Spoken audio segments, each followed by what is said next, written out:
नमस्कार, good morning. आज 2012 के जो पेपर था उसमें से कौन कौन से प्रश्न पूछे गए उसके बारे में डिस्कस करेंगे। और खास बात मैं और बता देता हूँ, आज से बता देता हूँ, ये जो पेपर है इस पेपर में वृद्धि विकास से संबंधित प्रश्न कम थे लेकिन समझ आधारित प्रश्न ज्यादा थे। अब हमें ये ध्यान रखना है कि कभी कभी क्या होता है, देखो 2011 और 2012 इसमें थोड़ी सी देखो आपको असमानता मिलेगी। क्यों? क्योंकि फैक्ट आधारित प्रश्न जो 2011 में पूछे गए थे अब ये चेंज कर दिए गए। तो यहाँ समझ धीरे धीरे समझ आधारित प्रश्न आगे आगे बढ़ रहे हैं। तो यहाँ समझ आधारित प्रश्न कौन कौन से कब कब कैसे पूछे जा रहे हैं इसके बारे में डिस्कस करेंगे। तो आप भी साथ साथ पढ़िएगा और इसके उत्तर दीजिएगा। देखिए पहला प्रश्न है, 1 से 9 वर्ष के बालक की नैतिक तर्कना आधारित होती है। यहाँ ये सीधा प्रश्न है कि नैतिक तर्कना किसे कहते हैं। नैतिक तर्कना से संबंधित कॉन्सेप्ट किसने दिया था? बिल्कुल आपके मन में ये बात आ रही होगी कि लॉरेंस कोहलबर्ग के द्वारा दिया गया था। बिल्कुल सही है, लॉरेंस कोहलबर्ग के द्वारा पूर्व पारंपरिक और पश्च पारंपरिक, पूरी कन्वेंशनल और पोस्ट कन्वेंशनल उसके जो स्टेज बताए थे उसके अंदर उन्होंने अलग अलग उम्र बताई थी। यहाँ 1 से 9 वर्ष बताई जा रही है। अब 1 से 9 वर्ष का जो बालक होगा तो उसकी नैतिक तर्कना किस पर आधारित होगी? यहाँ सीधा सा इस ऑप्शन ये जो दिए हुए ये बहुत समझ आधारित दिए हुए। इस समझ आधारित को समझना होगा, सीधा उत्तर आप नहीं दे सकते। यहाँ समझना होगा किसी कार्य के भौतिक परिणाम, ध्यान समझना, किसी कार्य के भौतिक परिणाम उसकी अच्छाई या बुराई को निर्धारित करते हैं। कोई कार्य सही होना इस बात पर निर्भर करता है कि उससे व्यक्ति की अपनी आवश्यकता की पूर्ति होती है। नियमों का पालन करने के बदले में कुछ लाभ मिलना चाहिए, नहीं मिलना चाहिए। सही कार्य वह है जो उस व्यक्ति के द्वारा किया जाए जो अन्य व्यक्तियों को अपने व्यवहार से क्या करते हो, प्रभावित करते हो। ये तो 9 वर्ष के 10 वर्ष के बाद की अवस्था की बात हुई। नियमों का पालन की बात आती है तो भी 10 वर्ष के बाद में बात आती है नियमों की। कोई कार्य सही होना इस बात पर निर्भर करता है कि उसके व्यक्ति की अपनी आवश्यकता की पूर्ति होता है, नहीं, ये शुरुआत की स्थिति की बात हो गई। तो यहाँ 1 से 9 तक में ये सही लाइन आती है। किसी कार्य के भौतिक परिणाम उसकी अच्छाई और बुराई पर निर्भर करता है। जैसे प्रशंसा वाली पढ़ा, सुख एवं दुख की पढ़ा। तो इस तरह से देखिए कितना समझ आधारित प्रश्न था जिसका इस तरह से उत्तर दिया जा सकता। अब अगला प्रश्न, निर्णय से कौन सा उदाहरण अभिप्रेरणा परिणाम नहीं है? बहुत आसान प्रश्न है, कई बार आप लोगों ने पढ़ा होगा। अभिप्रेरणा संबंधित, कृष्णा ने नृत्य का समय 1 घंटे बढ़ाकर कितने घंटे कर दिया? 2 घंटे कर दिया। जॉन स्टुअर्ट मिल ने 12 वर्ष की उम्र में दर्शन का अध्ययन करना आरंभ कर दिया। जगन ने श्वास लेने की प्रक्रिया में रुचि दिखानी प्रारंभ कर दी। राम ने तेजी से आधुनिक प्राचीन ऐतिहासिक प्रवृत्तियों में सहसंबंध स्थापित करने में प्रगति कर दी है। अब समझ जाइए आप किस बात से संबंधित प्रश्न पूछे जा रहे हैं। यहाँ इन 4 ऑप्शन के अंदर एक ऑप्शन ऐसा है जिसमें रुचि नहीं दिखाई जा रही है। जॉन स्टुअर्ट मिल ने 12 वर्ष की उम्र में दर्शन का अध्ययन करना आरंभ कर दिया। 10 वर्ष की उम्र में भी कर सकता था, 12 वर्ष की उम्र में, 11 वर्ष की उम्र में भी किया जा सकता। समय बढ़ाया, कोई न कोई मोटिवेशन है। श्वास लेने की प्रक्रिया में रुचि दिखाई और ऐतिहासिक प्रवृत्तियों में सहसंबंध स्थापित करने में क्या की है? प्रगति की है। यहाँ ध्यान रखना, ऑप्शन आधारित मैं आगे बताऊंगा। अगर सही तरह से समझ लेते ना तो उत्तर अच्छी तरह से दिया जा सकता था। नेक्स्ट इसका उत्तर ये होगा। नेक्स्ट अगला प्रश्न, निर्णय से क्या एक प्रभावी प्रशंसा के रूप में अध्यापक के लिए कार्य करेगा? देखिए कितना समझ आधारित प्रश्न है। अब आप इसका उत्तर दीजिए, कितना समझ आधारित ये प्रश्न पूछा जा चुका है। अब देखिए आप उत्तर दीजिए इसका, कितनी समझ से संबंधित प्रश्न पूछा गया। इसके अंदर क्या कहा गया है कि विद्यार्थियों के अवधान को उनके कार्य से संबंधित व्यवहार पर केंद्रित करता है। विद्यार्थियों के वर्तमान कार्य निष्पादन को उनके समूह के अन्य साथियों के संदर्भ वर्णित करता है। विद्यार्थियों को उनकी योग्यता अथवा कार्य निष्पादन के महत्व की सूचना देता है। जब विद्यार्थी अपने व्यवहार को नियंत्रित नहीं कर पाते हैं तो उन्हें सकारात्मक व्यवहारात्मक प्रदर्शन करना सिखाया जाता है। तो यहाँ इसका सही उत्तर क्या होगा? देखिए कितनी समझ की बातें बताई गई है। यहाँ ये होता है कि विद्यार्थियों के वर्तमान कार्य निष्पादन को उनके समूह के अन्य विद्यार्थियों के संदर्भ में वर्णित करता है, या अवदान के उनके कार्य संबंधित व्यवहार पर केंद्रित करता है, या विद्यार्थियों को उनकी योग्यताओं अथवा कार्य निष्पादन के महत्व की सूचना देता है। ये अध्यापक का कार्य, ये अध्यापक से संबंधित कार्य होगा। तो यहाँ प्रश्न का सही उत्तर क्या होगा? विद्यार्थियों को उनकी योग्यता अथवा कार्य निष्पादन के महत्व की क्या देना? सूचना देना। नेक्स्ट अगला प्रश्न, निम्न में से कौन सा उदाहरण अधिगम को प्रदर्शित नहीं करता? अधिगम को प्रदर्शित नहीं करता। बहुत अच्छे ऑप्शन होंगे। देखिए, हाथ जोड़कर अध्यापक का अभिवादन करना, हाथ जोड़कर अभिवादन करना, स्वादिष्ट भोजन देकर मुंह में लार आना, चटना, भागना, फेंकना, 3 से 5 वर्ष की अवस्था में होना, स्वाभाविक क्रिया है। चटना, भागना, दौड़ना, फेंकना स्वाभाविक क्रिया है। स्वादिष्ट भोजन देकर के मुंह में आना स्वाभाविक क्रिया है। लेकिन अधिगम स्वाभाविक क्रिया नहीं है, अधिगम अर्जित है। अर्जित कैसे? हाथ जोड़कर अध्यापक का अभिवादन करना सीखना पड़ेगा, कई बार सिखाना पड़ेगा। बेटा हाथ जोड़, मेहमान आए हैं, बेटा हाथ जोड़, देवताओं के सामने हाथ जोड़, कई बार सिखाना पड़ेगा, तब जाकर के सीखा है आपने और हमने, सबने।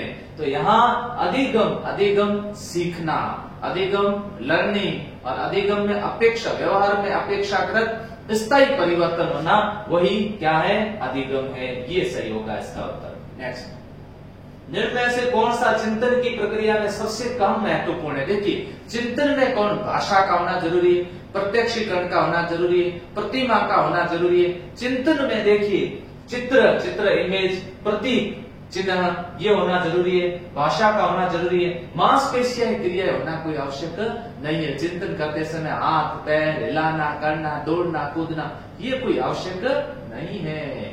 चिंतन बैठे बैठे भी आसानी से किया जा सकता है, लेकिन चिंतन तब होगा जब मस्तिष्क के अंदर कोई इमेज हो, मस्तिष्क के अंदर कोई चित्र हो, और उसके साथ साथ में भाषा भी होनी चाहिए। बोलना जरूरी नहीं है, बोलना जरूरी नहीं, लेकिन वो चिंतन में स्वतः ही लैंग्वेज चाहिए।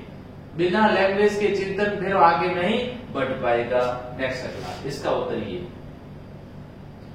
अंतर्वैयक्तिक बुद्धि को प्रदर्शित करने वाला वाक्य है। देखो इसको समझ, इस प्रश्न के अगर ऑप्शन ढंग से पढ़ लेते हैं ना, तो भी आसानी से उत्तर दिया जा सकता है। एक ध्यान तरीके से उत्तर दिया जा सकता है। देखो ये दूसरे और ये दूसरों, बस इसी के आधार पर उत्तर दिया जा सकता था, लेकिन इसको ढंग से पढ़ना तो पड़ेगा।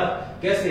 दूसरे के अंतर्मन की इच्छा और मंशाओं का पता लगाना, दूसरे के मूड को भांपना, दूसरे के विचारों व्यवहारों को प्रभावित करने के लिए उनके संबंधित जानकारी का उपयोग करना, या फिर मिलते जुलते समय उदासी पछतावा के भेद का पता करना। किसके बारे में? स्वयं के बारे में। ये देखिए, यहाँ हर बात में दूसरे आ गया, इसलिए यहाँ दूसरे नहीं, यहाँ अंतर्वैयक्तिक और फिर होता है अंतरावैयक्तिक। इन दोनों में थोड़ा सा अंतर समझ लीजिएगा। गॉर्डन की बुद्धि के प्रकार है, उसी में भी मैं आपको समझा दूंगा, बुद्धि टॉपिक करवाऊंगा तब। और अभी भी आप लोग एक बार अच्छे तरीके से समझ लीजिए। इसका उत्तर ये। नेक्स्ट, निम्न में से कौन सी व्यू रचना अभिप्रेत लैंगिक अंतरों के मद्देनजर रखते लैंगिक समानता की भावना के विपरीत है? ये इसी से संबंधित में करने का एक सही तरीका, आप सरल तरीका बता। देखो इसमें उत्तर विद्यार्थियों को बताए। इसमें देखो 2 नंबर ऑप्शन क्या कह रहा है, पहले मैं आपको अंतर बता देता हूँ। ये लड़के और ये लड़कियां, ये लड़के और लड़कियां। देखिए फिर ये चौथा ऑप्शन क्या कह रहा है, ये लड़के और ये लड़कियां, और ये विद्यार्थियां। विद्यार्थी के अंदर दोनों आ सकते हैं, बॉय प्लस गर्ल्स दोनों आ सकते हैं। यहाँ क्या कह रहा है, लैंगिक समानता की भावना, यहाँ लैंगिक समानता की बात आ रही है कि विपरीत बताना। यहाँ विद्यार्थी के रूढ़िबद्ध विषयों में सफलता हासिल कर सकते हैं, दोनों साथ में आ गए। प्रारंभिक विद्यालय वर्षों में लड़के लड़कियों में शारीरिक नामक कौशल के विकास की संभाव्य क्षमता समान होती है, दोनों साथ में आ गए। लड़कों को समस्याओं के समाधान और विश्व पर नियंत्रण रखने के लिए उनकी योग्यता पर उनको आत्मविश्वास विकसित करने के लिए सहयोग प्रदान करना। केवल किसको सहयोग प्रदान करना, केवल लड़कों को सहयोग प्रदान करना। क्या लैंगिक क्षमता की भावना के विपरीत नहीं है? बिल्कुल है, इसीलिए ये गलत है। इस ऑप्शन को आसानी से आपको ढूंढना चाहिए था। और ऐसे प्रश्न आए तो ये प्रश्न करने के साथ साथ मैं आपको तरीके भी बता रहा हूँ, बहुत महत्वपूर्ण है ये आपके लिए, पेपर की जानकारी होना बहुत इंपॉर्टेंट। नेक्स्ट अगला, एक अध्यापक किसी भी समूह में समुदाय आधारित व्यक्तिगत विभिन्नताओं को समझ सकता है। किसके आधार पर समझ सकता है? आंखों के संपर्क के आधार पर, बुद्धि के आधार पर, भाषा अभिव्यक्ति के आधार पर, गृह कार्य के आधार पर। आप बहुत आसानी से उत्तर दीजिए आप कि एक अध्यापक किसी समुदाय पर आधारित व्यक्तिगत विभिन्नताओं को समझेगा, गृह कार्य के आधार पर समझेगा क्या? नहीं समझेगा। आंखों के संपर्क के आधार पर समझेगा क्या? कैसे समझेगा? हर किसी से कैसे आंखों का संपर्क करेगा? बुद्धि के आधार पर तो ठीक है, लेकिन उसी के साथ साथ बुद्धि का पता कैसे लगेगा? भाषा और अभिव्यक्ति के आधार पर। हर व्यक्ति की जो विभिन्नता है, उसकी विशेषता है, उसको इस आधार पर समझा जाएगा, और इसका सही उत्तर होगा भाषा एवं अभिव्यक्ति के आधार पर। नेक्स्ट अगला, सृजनशीलता के पोषण हेतु एक अध्यापक को अपने विद्यार्थियों को रखना चाहिए। सृजनशीलता बढ़ानी है, सृजनशीलता का पोषण करना है। सृजनशीलता के लिए अध्यापक अपने विद्यार्थियों को रखना चाहिए, कार्य केंद्रित रखना चाहिए, लक्ष्य केंद्रित रखना चाहिए, कार्य केंद्रित एवं लक्ष्य केंद्रित रखना चाहिए, पुरस्कार केंद्रित रखना चाहिए। ध्यान रखना है, लक्ष्य केंद्रित सृजनशील बालक होता है ना, वो लक्ष्य केंद्रित ना होकर के कार्य केंद्रित होता है। वो अपने कार्य पर ही ध्यान देता, वो कार्य केंद्रित है, वो पुरस्कार केंद्रित नहीं है, वो लक्ष्य केंद्रित नहीं है। उसका ध्यान अधिकतर रचनात्मकता में, नई नई चीजें विकसित करने के अंदर है, रचनात्मकता के अंदर है, मौलिकता के अंदर है, नवीनता के अंदर, धारा प्रभाविता के अंदर, इस तरह से वो गुण है उसके अंदर। तो यहाँ इसका सही उत्तर क्या होगा? कार्य केंद्रित। ये कार्य केंद्रित सही उत्तर होगा, और ज्यादातर ने ये उत्तर दिया था, कार्य केंद्रित एवं लक्ष्य केंद्रित, ये उत्तर दिया। अगला प्रश्न, निम्न से कौन सी विशेषता सामाजिक रूप से वंचित वर्ग के विद्यार्थियों की नहीं है? ध्यान से समझ लेना, इसको भी मैं आपको अच्छी तरह से समझा दूं। ये किसी भी पुस्तक से प्रश्न तैयार नहीं हो सकते, मैं और बता देता हूं। समझ विकसित करो प्लीज, समझ विकसित करो। ज्यादा से ज्यादा प्रश्न देखो, ऑब्जेक्टिव एग्जाम पास करने का तरीका यही है कि आपको ऑब्जेक्टिव ज्यादा से ज्यादा प्रश्न करने चाहिए। मैं आपको और बता देता हूं, समझना अपनी जगह, ऑब्जेक्टिव ज्यादा से ज्यादा प्रश्न करो। टेलीग्राम में जो भी मैं मॉडल पेपर डाल रहा हूं उसको आप अच्छे तरीके से मन लगा करके करिए। प्रिंट नहीं निकलता तो कोई बात नहीं, मोबाइल से भी उसको सही तरह से पहले मिलान करो, फिर उसके आंसर देख लीजिएगा। और ये कोशिश करो कि मेरा ये गलत है तो ये गलत क्यों है, इससे समझ विकसित होती है। बालकों की देखभाल के अनुभव उन्हें स्कूल के लिए प्रभावशाली ढंग से तैयार नहीं करते, नियमित स्वास्थ्य संबंधी देखभाल नहीं मिलती, व्यापक एवं विविध अनुभवों को प्राप्त करने का मौका नहीं मिलता, विद्यालय में अच्छा करने के लिए अभिप्रेरित नहीं किया गया। देखिएगा, समझिएगा, यहाँ क्या है? सामाजिक रूप से वंचित वर्ग के विद्यार्थियों की नहीं है। देखिए, हर किसी बालकों की देखभाल के अनुभव उन्हें स्कूल के लिए प्रभावशाली ढंग से तैयार नहीं करते। यहाँ ध्यान रखना। एक, व्यापक एवं विविध अनुभवों को प्राप्त करने का मौका नहीं मिलता। दो, ये वंचित, विद्यालय में अच्छा करने के लिए अभिप्रेरित नहीं किया जाता। ये तीन, सामाजिक रूप से नियमित स्वास्थ्य संबंधी देखभाल नहीं मिलती। इससे सामाजिक रूप से वंचित से क्या लेना देना, मुझे बताइए।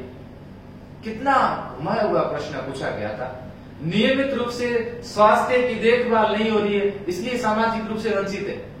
नो, कभी ऐसा उत्तर नहीं देना। इसीलिए ये होगा नियमित। बाकी विद्यालय अनुभव हो सकता है, अध्यापक को हो सकता है, कक्षा कार्य से हो सकता है, बाकी सभी से हो सकता है, ये नियमित रूप से नहीं हो सकता। नेक्स्ट अगला, क्रियात्मक अनुसंधान मौलिक अनुसंधान से भिन्न है क्योंकि ये इतना बढ़िया प्रश्न पूछा गया और कितना सरल प्रश्न है। प्रश्न देखते उत्तर मिल जाता है। क्रियात्मक अनुसंधान अलग है, मौलिक अनुसंधान अलग है।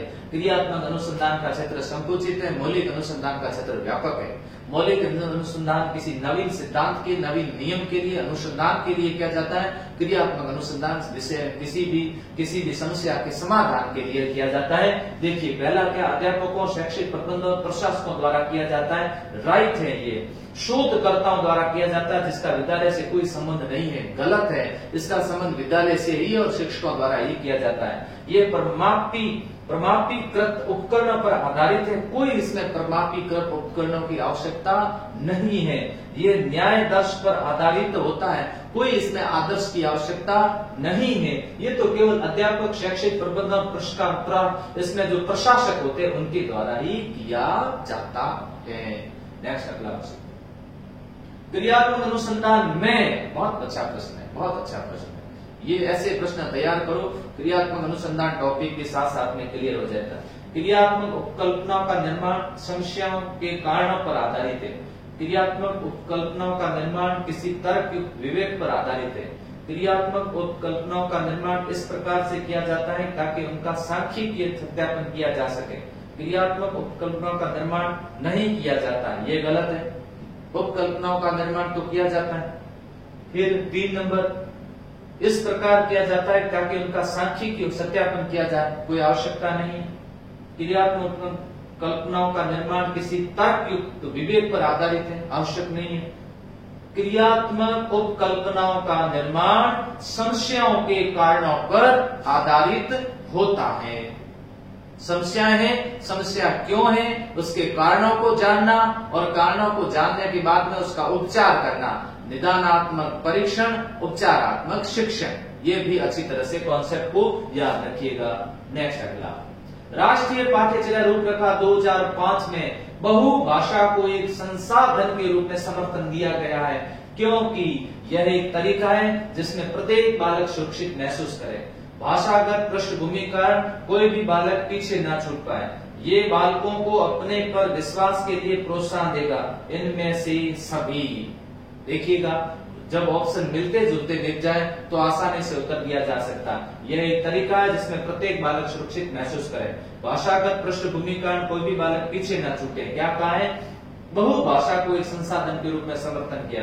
ये बालकों को अपने पर विश्वास के लिए प्रोत्साहन देगा और इनमें से सभी सही है। इनमें से कौन सा तरीका विज्ञान विषय को समझाने के लिए उच्च प्राथमिक, यहां ध्यान रखना, ये देखो ये इसी से उत्तर मिलेगा। उच्च प्राथमिक स्तर पर, उच्च प्राथमिक स्तर पर वस्तुओं का प्रेक्षण करना, अवलोकन करना, रेखाचित्र बनाना, वास्तविक अनुभव, ये सब संभव है, लेकिन अमूर्त के द्वारा विषय को सीखना संभव नहीं है।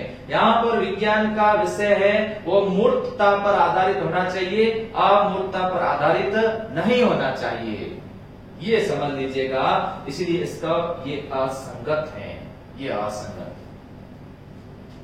इनमें से कौन सा कथन बहु ग्रेड शिक्षण प्रणाली के साथ सहमति नहीं रखता है। ये अभी नई प्रणाली आ गई जिसमें अलग अलग प्रकार के ग्रेड दिए जाते हैं। एक अध्यापक एक समय में एक से अधिक कक्षाओं का प्रबंध करता है। बैठने की लचीली व्यवस्था, विभिन्न कक्षाओं में एक ही कक्षा, विभिन्न कक्षाओं में एवं एक ही कक्षा में अंतःक्रिया, विद्यार्थियों का आयु में योग्यता के आधार पर समान होना। यहाँ देखिए इस तरह की व्यवस्था भी बहु ग्रेड शिक्षण में हो सकती है कि अध्यापक एक समय में एक से अधिक कक्षाओं का क्या करे, प्रबंध कर सकता है। बैठने की व्यवस्था लचीली हो सकती है बहु ग्रेड के अंदर।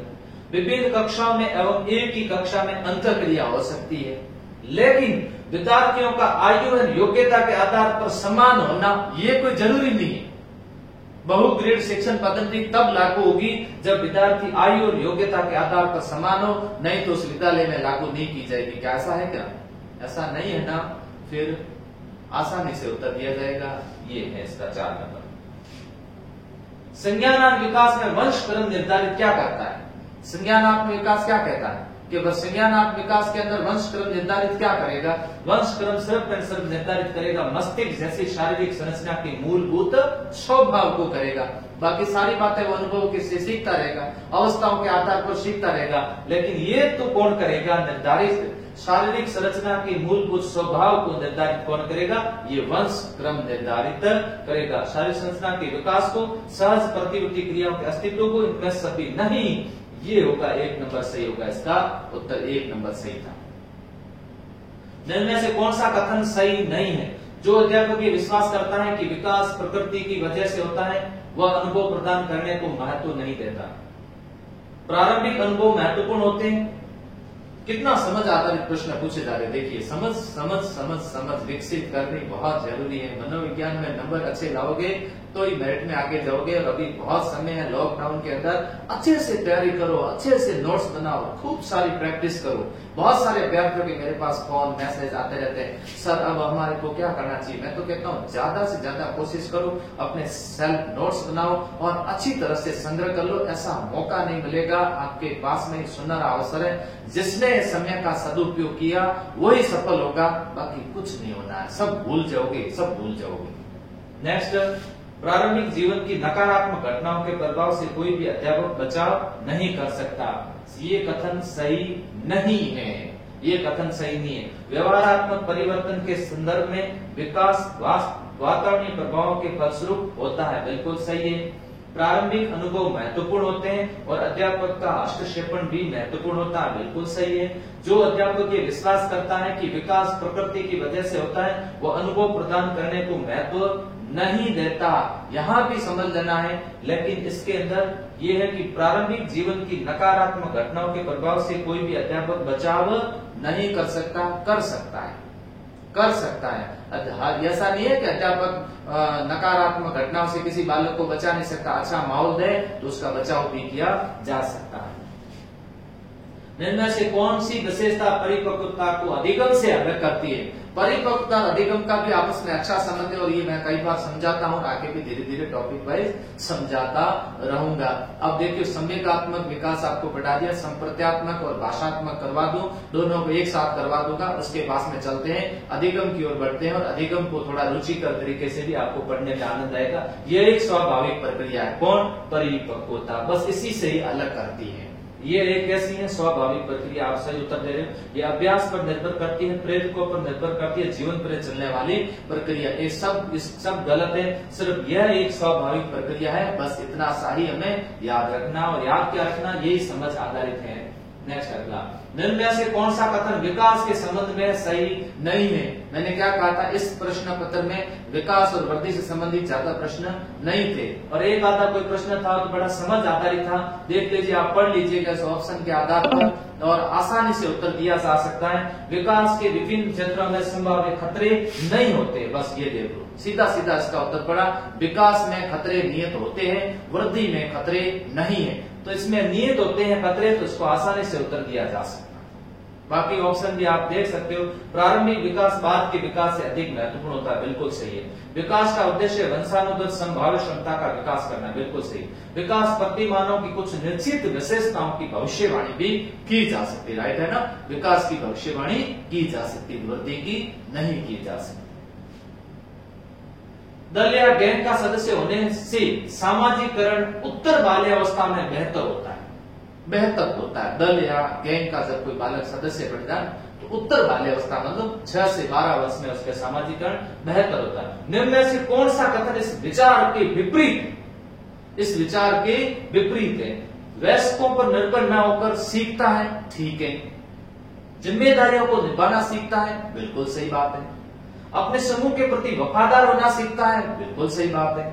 छोटी छोटी बातों पर झगड़ा करते हुए अपने गैंग के सदस्यों से लड़ाई मोल लेता है, ये थोड़ा सा असंगत लगता है। इस विचार के थोड़ा सा क्या है, इस विचार के विपरीत बात कर रहा है। बाकी तीनों देखो एक जैसे, निर्भर होना, वयस्कों पर निर्भर न होकर सीखना, स्वयं सीखना, जिम्मेदारी से काम करना, वफादारी से काम करना। यहाँ तो झगड़ों की बातें आ रही है, झगड़े मोल लेना, ये इस विचार से सहमतता नहीं रखता। नेक्स्ट, योगात्मक मूल्यांकन, निर्माणात्मक मूल्यांकन, योगात्मक मूल्यांकन याद कर लीजिएगा। सीटेट का जिसने पेपर दिया उनको अच्छी तरह से याद आ रहा है कि ये सवाल पूछे जाते हैं। योगात्मक मूल्यांकन और निर्माणात्मक मूल्यांकन, पहले होता है निर्माणात्मक मूल्यांकन, रचनात्मक मूल्यांकन, फिर होता है योगात्मक मूल्यांकन। निर्माणात्मक मूल्यांकन जो होता है, रचनात्मक मूल्यांकन, उसके अंदर सीखने के लिए आकलन होता है, ये सीखने का आकलन है। ये सीखने का आकलन है, वो सीखने के लिए आकलन है, ये सीखने का आकलन है। सीखा क्या है उसका आकलन, योग करना। लास्ट के अंदर याद रखना, अंत में योग करना, योगात्मक। अंत पूरी परीक्षा, पूरा सत्र बीच में हो या लास्ट अंतिम सत्र के अंदर, उसका क्या करना, योग करना है। योग करना है तो उसमें क्या होगा, समय विशेष एवं विभिन्न कार्यों पर एक विद्यार्थी ने कितना अच्छा निष्पादित किया है का पता लगाना, अधिगम को सुगम बनाने ग्रेड न प्रदान करना। ऐसे विद्यार्थियों का पता लगाना जो अपने साथियों के समकक्ष संप्राप्ति में कठिनाई अनुभव करते हैं। अगली इकाई के अनुदेशन से पूर्व प्रगति का पता लगाना कुछ नहीं है, सीधा सीधा है। समय विशेष विभिन्न कार्यों पर एक विद्यार्थी ने कितना अच्छा निष्पादित किया, इसका क्या करना है, पता करना है। अंत में है सीखने का आकलन है, सीखने का आकलन है, योगात्मक। राजू खरगोश से डरता है, लो सा खरगोश आ गया। राजू खिड़की में उछलता है, राजू बिजली को देख करके, कड़कने की आवाज देख करके नाचता है, मदारी द्वारा बदरिया को नचाया जा रहा है। सारी बातें किसकी है, समझ के होंगे, बहुत अच्छी तरह से आपको ये समझ में आ गया होगा। शास्त्रीय अनुबंधन का सिद्धांत, शास्त्रीय अनुबंधन के सिद्धांत देने वाले Ivan Petrovich Pavlov, Ivan Petrovich Pavlov के द्वारा दिया गया शास्त्रीय अनुबंधन का सिद्धांत। प्रयत्न त्रुटि का सिद्धांत किसका है बताओ, प्रयत्न त्रुटि का थॉर्नडाइक का, और क्रिया प्रसूत अनुबंधन का सिद्धांत किसका है, स्किनर का। स्किनर का सिद्धांत है। बहिर्मुखी विद्यार्थी अंतर्मुखी विद्यार्थी से किस विशेषता के आधार पर भिन्न होता है।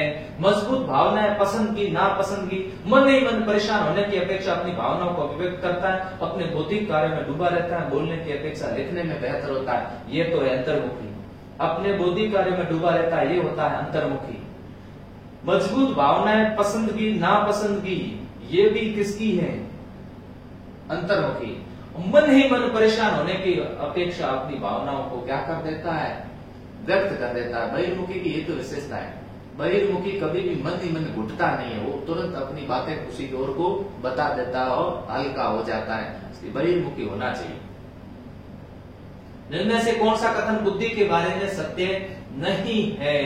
ये एक व्यक्ति की मानसिक क्षमता है, ये सामंजस्य अनुकूलन स्थापित करने में सहायक है, ये व्यवहार की गुणवत्ता से आंकी जाती है, ये स्थायी एवं अपरिवर्तनशील विशेषता है। नहीं नहीं नहीं, ये स्थायी नहीं है और ये अस्थायी और परिवर्तनशील है। ये अस्थायी और क्या है, परिवर्तनशील है, जिसका विकास क्रमशः होता रहता है। एक संतुलित व्यक्तित्व तो होता है जिसमें, ये बहुत अच्छा प्रश्न था, ये प्रश्न बहुत अच्छा था। हालांकि मैं आपको एक जानकारी के लिए बता दूं कि इससे पहले मैंने भी इतना गौर करके ये चीजें नहीं देखी थी। जब भी पेपर होता था उस समय एक बार हम देख लेते थे, उसके बाद वापस कभी मिला नहीं करते थे। अभी आपको पढ़ाने के लिए मैं बड़े अच्छे तरीके से इनको देख रहा हूँ, तो मुझे लग रहा है कि मुझे आगे जब लेसन करवाने हैं उस पर विशेष रूप से ज्यादा ध्यान किस पर देना, इसका बहुत फायदा होता है, बहुत सारा फायदा मुझे भी है और आपको भी है। देखिए इसमें क्या करना है, इदम परम अहम में, इदम अहम में या अहम परम अहम में नहीं, मजबूत अहम को बनाया जाता है। किसको बनाया जाता है, अहम को यहाँ पर मजबूत बनाओगे तो तर्क करेगा, वास्तविकता पर आधारित होगा। किस पर आधारित होगा, वास्तविक पर। ये उत्तर सही होगा। मानसिक रूप से पिछड़े बालकों के इनमें से कौन सी व्यूह रचना कार्य करेगी। कार्यों को मूर्त रूप से समझना, विद्यार्थियों को लक्ष्य निर्धारित करने के लिए प्रेरित करना, स्व अध्ययन के लिए अवसर प्रदान करना, सहायता के लिए बाहर से संसाधनों को प्रदान करना। सीधा सीधा होता है। कार्यों को मूर्त रूप से समझाना, विद्यार्थियों को लक्ष्य निर्धारित करने के लिए प्रोत्साहित करना। क्या है, पिछड़े बालक है तो उसको कैसे समझाओगे, मानसिक रूप से पिछड़े बालक है, प्रोत्साहित क्या करोगे, स्व अध्ययन के अवसर प्रदान करना कैसे करोगे, सहायता के लिए बाहर से संसाधनों को प्राप्त करना संभव ही नहीं, सीधा है ना। कार्यों को मूर्त रूप से समझाना, कार्यों को किस रूप से समझाना, मूर्त रूप से समझाना। नृत्य, ड्रामा एवं शिल्प कला का प्रयोग किया जा सकता है विशिष्ट गुणों के विकास हेतु, व्यक्तित्व को ढालने के लिए, तभी यह बर्दाश्त न की जाने वाले अंतर्नोद के प्रकटीकरण के लिए और इनमें से सभी के लिए। अब बताओ ये सारी चीजें किसके लिए, नृत्य, ड्रामा, शिल्प कला। विशिष्ट गुणों का विकास होता है, व्यक्तित्व को भी ढाला जा सकता है, तभी यह बर्दाश्त न की जा सकने वाली अंतर्नोद के प्रकटीकरण हेतु और इनमें से सभी। इनमें से सभी कई बार होता है ना कि बालक को घर में गुस्सा आने पर वो कहाँ चला जाता है? खेलने के लिए चला जाता है। कई लोग गाना गाने लग जाते हैं, कई लोग नृत्य करने लग जाते हैं। तो ये चीजें सारी भी की जा सकती है, तो इनमें से सभी। वर्तनीवाचक गणना में कठिनाई सामान्य बुद्धि व अच्छी अनुकूलनात्मक योग्यता या फिर क्या कह सकते हैं विशेषता है। बताओ कौन सी होगी? क्या है? वर्तनी है, वाचन है, गणना में क्या हो रही है? कठिनाई, फिर सामान्य बुद्धि एवं अच्छी अनुकूलनात्मक योग्यता विशेषता है। धीमी गति से सीखने वालों की, सामान्य औसत अधिगमकर्ता की, मानसिक रूप से पिछड़े बालक की, अधिगम निर्योग्य बालकों की। बिल्कुल सही है, यह लाइन सही है। अधिगम निर्योग्य बालकों की, जो ये सारी बातें इन सब मिक्स होकर इसमें समाहित हो जाती है। अधिगम निर्योग्य बालकों। फ एवं व, म और न अक्षरों की ध्वनियों में अंतर न कर पाना अधिगम की समस्या संबंधित है। अवधान, स्मृति, प्रत्यक्षीकरण या इनमें से सभी। अवधान अटेंशन है, देखिए अवधान, स्मृति याद है, प्रत्यक्षीकरण देखना है, और प्रत्यक्षीकरण जब देखना है तो उसको सही तरह से नहीं देख पाता है तो ये प्रत्यक्षीकरण, अगर वो इस तरह से पढ़ रहा है तो कौन सा रोग हो चुका है बताइएगा? बताइए, इसका सही उत्तर आप बताइए। डिसलेक्सिया है या डिस्ग्राफिया है? बताओ, या डिसकैल्कुलिया है? लास्ट देख लेते हैं। निःशुल्क अनिवार्य शिक्षा का बालकों के अधिकार 2009 के अंतर्गत किसी भी अध्यापक को में से किस कार्य के लिए नहीं लगाया जा सकता?